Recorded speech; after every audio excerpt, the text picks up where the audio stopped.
नमस्कार दोस्तों, स्वागत है आपका हमारी YouTube चैनल पर जिसका नाम है परीक्षिता एकेडमी। और आज के हमारे इस वीडियो में हम पटवारी परीक्षा का रिव्यू करने वाले हैं जो कि है 26 मार्च 2023 सेकेंड शिफ्ट का। इस शिफ्ट में पूछे गए क्वेश्चंस का हम एनालिसिस करेंगे। मुख्य रूप से जनरल अवेयरनेस, साइंस, कंप्यूटर और मैनेजमेंट के क्वेश्चंस के बारे में। और इसका जो रिव्यू है हम कर रहे हैं, ये बहुत इंपॉर्टेंट है क्योंकि हम देख रहे हैं कि काफ़ी सारे क्वेश्चंस जो हैं रिपीट हो रहे हैं, जो इसी पटवारी वाले सेशन में पूछे गए हैं किसी न किसी शिफ्ट में, और यहाँ पर भी पूछ रहे हैं। तो अगर उससे संबंधित हमें कोई लिंक मिलती है और हम उसके संबंधित पूरा क्वेश्चन अगर रीड कर लेते हैं, उसके फैक्ट्स फिगर देख लेते हैं, तो कहीं ना कहीं एग्जाम में हमारे या आपके नंबर जरूर बढ़ेंगे। सो गाइज, बिना टाइम वेस्ट करे स्टार्ट करते हैं आज के हमारे लेक्चर को। लेकिन उसके पहले कहना चाहेंगे कि अगर आप हमारे इस यूट्यूब चैनल पर नए हैं तो हमारे चैनल को सब्सक्राइब करें। वीडियो अगर आपको पसंद आता है तो इसे लाइक और शेयर ज़रूर करें। तो चलिए आगे बढ़ते हैं और बात करते हैं आज के पहले क्वेश्चंस के बारे में जो कि नेशनल पार्क से पूछा गया है। देखा, जैसे कि हमने कहा था कि नेशनल पार्क से क्वेश्चंस आ रहे हैं, तो नेशनल पार्क और सेंचुरी को आप एक बार ज़रूर देख लीजिए और बाकायदा इस बार भी जो ये बना है और आज जो है इसकी डायरेक्शन पूछी है। तो ये ज्योग्राफी के अंतर्गत आता है और हम हमेशा बोलते हैं कि ज्योग्राफी को हमेशा आपको ग्राफिकल यानी कि जो उसके मैप होते हैं उसी से ही याद करना चाहिए, काफ़ी मदद मिलती है। तो सतपुड़ा राष्ट्रीय उद्यान नर्मदा नदी के किस दिशा में है, क्वेश्चंस बना था, तो इसका सही जवाब है दक्षिण दिशा। तो मध्य प्रदेश में कुल 12 नेशनल पार्क है और सतपुड़ा नेशनल पार्क जो है मध्य प्रदेश के नर्मदापुरम संभाग में आता है। 1981 में इसको स्थापित किया गया था और इसका जो क्षेत्रफल है वो है 585 वर्ग किलोमीटर। धूपगढ़ इसी में ही स्थित है। इसमें अनेक गुफाएं हैं। सर्वाधिक जैव विविधता यहाँ पर पाई जाती है और 2017 से वन्य प्राणी प्रबंधन और इंडियन बाइसन यहाँ पर मुख्य रूप से पाया जाता है। तो सतपुड़ा के बारे में हमें इतने फैक्ट याद रखने हैं। और सभी नेशनल पार्क का आपको जो है एक प्रकार से चूरना, यहाँ पर एक चूरना पर्यटन स्थल है, वो भी काफ़ी प्रसिद्ध है। और सभी नेशनल पार्क का जो है आपको एक बार आइडिया होना चाहिए कि कौन सा मध्य प्रदेश का ग्राफ इस प्रकार से बनाइए, कहाँ पर कौन सा नेशनल पार्क है, इस प्रकार से फिट कर लीजिए तो क्वेश्चंस बन जाएगा। चलिए अगला प्रश्न हम देखते हैं। ओलंपिक खेल की शुरुआत कहाँ से हुई थी? तो ओलंपिक खेल की जो शुरुआत है यूनान की राजधानी एथेंस से हुई थी। अगर हम ओलंपिक गेम्स की और अधिक बात करें तो 776 बीसी में ही जो है प्रारंभ हो गया था और पहली बार जो ग्रीक देवता है जूस, उसके सम्मान में खेला गया था। ये खेल तब से 4 वर्षों में एक बार 394 ईस्वी तक खेले गए। फिर रोम के राजा ने इस पे जो है बैन कर दिया और बाद में 1896 से ये फिर से प्रारंभ हो गए। ठीक है, तो आधुनिक ओलंपिक खेल प्रतियोगिता का प्रारंभ अगर हम बोले तो 6 अप्रैल 1896 ईस्वी को फ्रांस के बैरोन पियरे डी कौबार्टिन के प्रयासों से यूनान के एथेंस शहर में हुआ। इसके आयोजन भी प्रत्येक 4 वर्ष के अंतराल पर ही किया जाता है। तो सोच लीजिए, बहुत पुराने गेम्स है लेकिन ये बीच में बंद हो गए थे, तो अब फिर ये स्टार्ट हुए हैं। तो इनको हम ओलंपिक खेल के योगदान में इनका नाम हम याद रख सकते हैं। अंतर्राष्ट्रीय ओलंपिक समिति की जो स्थापना है 1894 में सखोन नामक स्थान पर की गई थी और इसका जो मुख्यालय है लोसान स्विट्जरलैंड में है। इतनी बातें हमें इसकी बारे में याद रखनी है। चलिए अगला क्वेश्चन हम देखते हैं। तो नरसिंहगढ़ अभ्यारण्य के बारे में पूछा गया है। तो नरसिंहगढ़ अभ्यारण्य जो है वो पड़ता है राजगढ़ जिले में। ठीक है, कहाँ पड़ता है? वो पड़ता है हमारा राजगढ़ जिले में। 1978 को स्थापित हुआ था और मध्य प्रदेश का 35वां अभ्यारण्य है। कश्मीर का मतलब मालवा का कश्मीर भी इस प्लेस को कहा जाता है। ठीक है, चिलीखो झील यहाँ पर उपस्थित है। अगला क्वेश्चन है कि नासिर अमीनुद्दीन डागर का संबंध मध्य प्रदेश के किस जगह से है? तो इंदौर से इनका संबंध है और ये ध्रुपद गायक है। विश्व स्वास्थ्य दिवस कब मनाया जाता है? 7 अप्रैल को विश्व स्वास्थ्य दिवस मनाया जाता है। मकबूल फिदा हुसैन के बारे में प्रश्न आया है कि ये क्यों प्रसिद्ध है? तो ये एक प्रसिद्ध चित्रकार हैं। अगर हम इनके बारे में और बात करें तो जो मकबूल फिदा हुसैन है, इनका जो जन्म है 1915 में पंढरपुर महाराष्ट्र में हुआ था, लेकिन इनकी कर्मस्थली जो है इंदौर रही है। इन्हें 1955 में पद्मश्री, 1973 में पद्म विभूषण सम्मान और कालिदास सम्मान भी प्रदान किए गए हैं और इनकी जो कला प्रदर्शनी विश्व के कई देशों में लगी है। इंदौर में विश्व की सबसे लंबी पेंटिंग बनाई तथा गज गामिनी नामक फिल्म का इन्होंने निर्माण भी किया था। गज गामिनी, इतनी बातें हमें याद रखनी है। अगले क्वेश्चंस की तरफ बढ़ते हैं कि कौन सी ऐसी नदी है जो अपने स्रोत से उत्तर की ओर बहती है और दक्षिण पूर्वी राजस्थान राज्य में बहती है, तो वो है चंबल नदी। ठीक है, तो ये भी डायरेक्शन से संबंधित है। अगर हम रिवर को भी ग्राफिकल याद करें तो क्वेश्चंस का आंसर इजीली बना पाते हैं।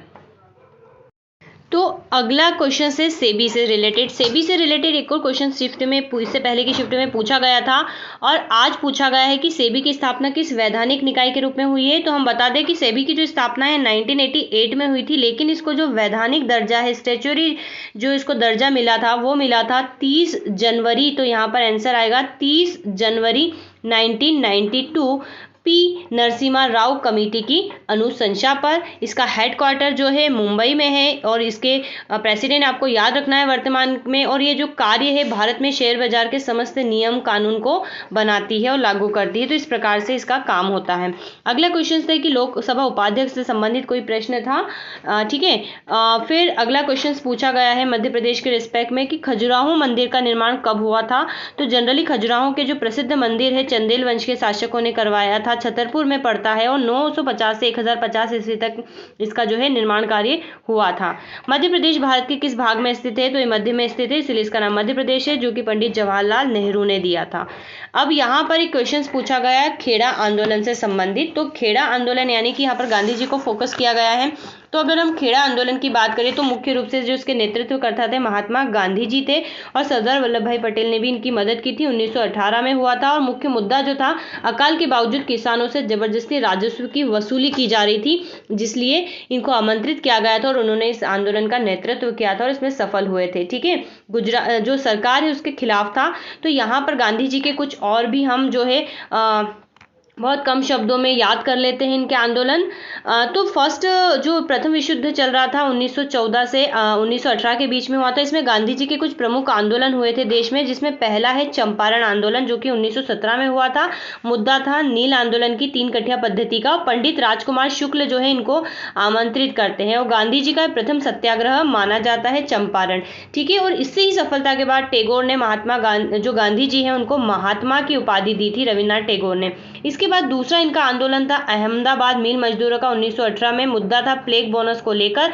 अनुसुईया बेन ने इनको यहाँ पर बुलाया था और ये इनका पहला अनशन था। गांधी जी का पहला अनशन किसमें था। तो अहमदाबाद मिल मजदूरों के आंदोलन में और पहला सत्याग्रह जो था चंपारण में। ठीक है, इसके बाद खेड़ा आंदोलन के बारे में हम बात कर चुके हैं। चलिए, तो अगले प्रश्न की तरफ हम बढ़ते हैं कि मध्य प्रदेश का वह कौन सा जिला है जो छत्तीसगढ़ महाराष्ट्र की सीमा को छूता है। तो बालाघाट है। इसके पहले हमने बात की थी, एक और क्वेश्चन इसी प्रकार से एक पटवारी की शिफ्ट में पूछा गया था। तो हमने बताया था कि 6 ऐसे मध्य प्रदेश के जिले हैं जो 2 राज्यों की सीमा को छूते हैं और उनकी बात कर ली थी। तो आज क्वेश्चन रिपीट हो गया है, तो आप इसको एक बार और देख लीजिएगा। ठीक है, अब हम अगला क्वेश्चन अगर देखें तो ये थोड़ा सा मिस्टेक हो गया। चंदेल वंश का शासन कब से कब तक था। यहाँ पर फिर से खजुराहो के मंदिर का पूछा, चंदेल वंश का पूछ लिया, दोनों एक ही है लगभग। तो चंदेल वंश का जो शासक है लगभग हमने पढ़ा है 831 में ननुक ने इसकी स्थापना की थी। तो हम बोल सकते हैं 8वीं से 13वीं शताब्दी तक रहा था। ठीक है, और अंतिम चंदेल शासक को जो है अलाउद्दीन खिलजी ने फाइनली जो है डिफीट करके अपने राज्य में मिला लिया था। हालांकि परमारदित देव को जो पृथ्वीराज चौहान ने शिकस्त दी थी, उसके कारण चंदेल काफी हद तक कमजोर पड़ गया था। तो आप ये भी डिपेंड करता है कि ऑप्शंस क्या थे, उसके आधार पर हम इसको एलिमिनेट कर सकते हैं। क्वेश्चंस पूछा गया था नेक्स्ट कि सितंबर 2021 में राष्ट्रीय सेवा योजना पुरस्कार से संबंधित था। तो एक्चुअल में प्रेसिडेंट के द्वारा दिया जाता कुल 42 श्रेणी में अलग अलग श्रेणियों में दिया गया है। तो यहाँ पर पर्टिकुलर एक व्यक्ति के बारे में बात नहीं कर सकते। तो डिपेंड करता है कि क्वेश्चन का एक्चुअल पैटर्न क्या रहा होगा।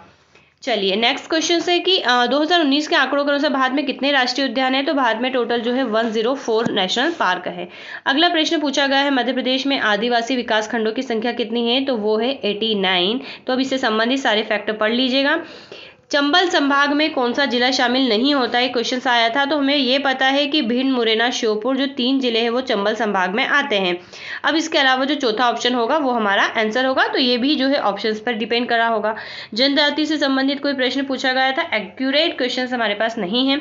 और ये भी एक्यूरेट क्वेश्चन नहीं है कि लोकसभा राज्यसभा में बिल पास होने इस तरीके की सिमिलर कोई क्वेश्चन था। तो अगर हम इसकी ऊपर बात करें तो जस्ट पहली शिफ्ट में भी क्वेश्चन पूछा गया था कि अगर कोई विधेयक है लोकसभा राज्यसभा से पारित हो जाता है तो किसके पास भेजा जाता है। तो वो भेजा जाता है राष्ट्रपति के पास। और राष्ट्रपति के पास कई सारे ऑप्शंस होते हैं बिल को पे अपनी मंजूरी देने या न देने के। ठीक है, इसकी बात हम जो है कर चुके हैं। लेकिन राष्ट्रपति को अगर संविधान संशोधन से संबंधित विधेयक होता तो उसको मंजूरी देना ही पड़ती है, वो बाध्यकारी होता, मना नहीं कर सकता।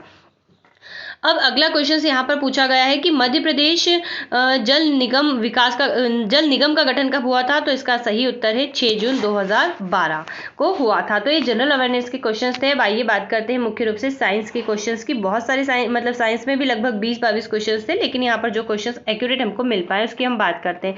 तो सीएफसी को फ्रिज में डालना क्यों बंद कर दिया? तो सीएफसी का जो फुल फॉर्म है वो होता है क्लोरोफ्लोरोकार्बन होता है। और जनरली ये जो सीएफसी जब रिलीज होता है तो ये जो वायुमंडल में, समताप मंडल में जो ओजोन गैस होती है जिसका फॉर्मूला O3 होता है, उसको डैमेज करता है, तो इसलिए इसको बंद करा है। हालांकि फिर भी एक्यूरेट इसका आंसर जो ऑप्शन है उस पर ही डिपेंड करेगा, लेकिन मुख्य रूप से इसका यही काम था, यही रीजन था। अगला क्वेश्चन फिर से रिपीट हुआ है, सूर्य की किरणों से कौन सा विटामिन बनता है? तो विटामिन डी बनता है। इसका मतलब है कि एक बार आप लोगों को विटामिन से संबंधित सारे क्वेश्चंस देख लेने चाहिए। जल में विलय विटामिन, वसा में विलय विटामिन और उनके पर्टिकुलर जो केमिकल नेम है और उनसे संबंधित डिसीज बिल्कुल पढ़ लेना चाहिए।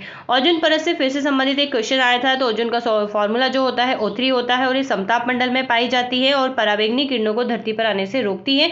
और 16 सितंबर को मनाया जाता है ओजोन दिवस, जो कि 1987 में कनाडा के मॉन्ट्रियल प्रोटोकॉल जब हुआ था तो उसमें तय हुआ था। विटामिन सी का रासायनिक नाम यहाँ पर पूछा है। तो विटामिन सी का जो रासायनिक नाम है वो होता है एस्कॉर्बिक एसिड, हमको याद रखना है। और इसकी कमी से होता है स्कर्वी रोग। फसलों के से संबंधित कोई रोग पूछा गया है, एक्यूरेट नहीं है। बेकिंग सोडा का फॉर्मूला पूछा गया है। तो बेकिंग सोडा का फॉर्मूला होता है NaHCO3, इसको हम बोलते हैं सोडियम बाइकार्बोनेट। ठीक है, तो सोडियम बाइकार्बोनेट का क्वेश्चन पूछा गया है। तो अब आपको वॉशिंग सोडा का भी फॉर्मूला याद रख लेना है, जो कि होता है सोडियम कार्बोनेट डॉट 10H2O। इस प्रकार से आपको दूसरे भी देख लेना चाहिए। NaCl सोडियम क्लोराइड यानी कि नमक का फॉर्मूला होता है। चलिए अगला क्वेश्चन हम देखते हैं।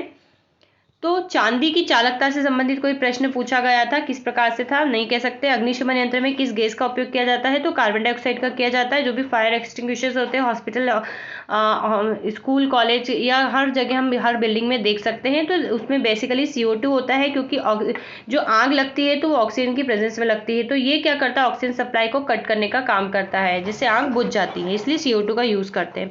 एक क्वेश्चन जो था अयस्क से संबंधित पूछा गया था। नेक्स्ट क्वेश्चन था फाइटोप्लाज्मा की कमी से कौन सा रोग होता है? इस प्रकार से कुछ क्वेश्चन था।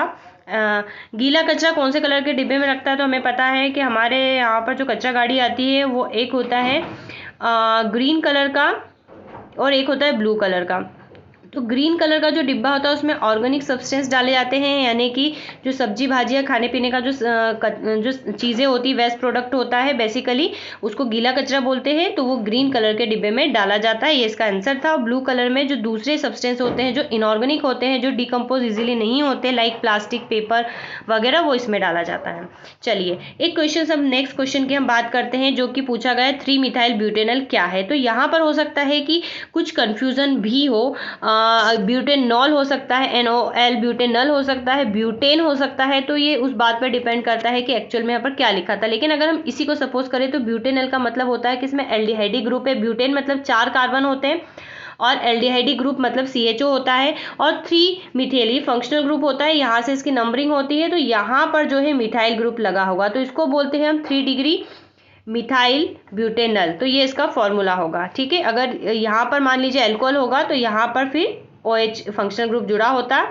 अगर ब्यूटेन होता तो यहाँ पर ओनली CH3 होता, यहाँ पर ओनली CH3 होता है। तो ये इस प्रकार से होगा। अगर यही फॉर्मूला है तो ये इसका फॉर्मूला होगा, फिर यहाँ पर हम कार्बन फिट कर देंगे इस प्रकार से। तो ये ब्यूटेनॉल का फॉर्मूला हो गया। चलिए नेक्स्ट क्वेश्चन देखते हैं। तो एडा का फुल फॉर्म पूछा गया है। हम आ गए हैं कंप्यूटर के ऊपर। ये कंप्यूटर्स के क्वेश्चन से, तो अटेंशन इंटरनेट डिजायर ऑप्शन करके कुछ इसका फॉर्मूला है। एक्सेल में फाइल सेव करने के लिए क्या करते हैं? तो कंट्रोल+ सेव करते हैं।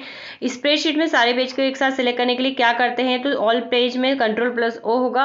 प्रोग्राम में डायरेक्टर जाने की शॉर्टकट कुछ का बारे में पूछा था, MS ऑफिस के बारे में पूछा था, F12 का उपयोग पूछा था, फंक्शनल की, और VPN का पूरा नाम पूछा था, जो कि होता है वर्चुअल प्राइवेट मैटर, इस तरीके से।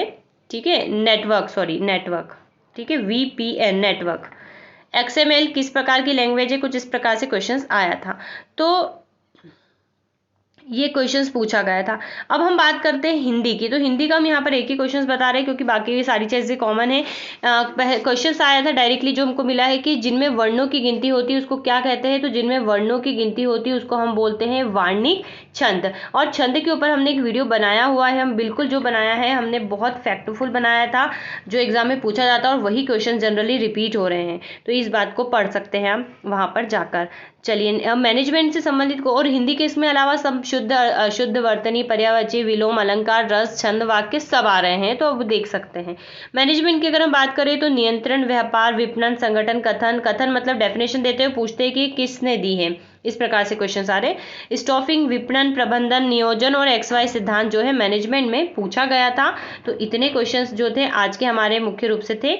और हम फिर से कहना चाहेंगे कि यहाँ पर हम मैथ्स, रीजनिंग और इंग्लिश को डिस्कस नहीं कर रहे हैं क्योंकि बेसिक चीज़ें अगर मान लीजिए इंग्लिश में पर्टिकुलर हमको मिल जाता कि इसका सिनोनिम्स या एंटोनिम्स बताइए तो हम डेफिनेटली उसको यहाँ पर ऐड करते। तो इसमें आपको लगभग सारे ही टॉपिक कवर करने हैं। तो गाइज ये था आज का वीडियो। नेक्स्ट जो रिव्यू रहेगा हम उसको लेकर आएंगे जल्द ही। तो लगे रहिए। Best of luck, have a nice day and thanks for watching.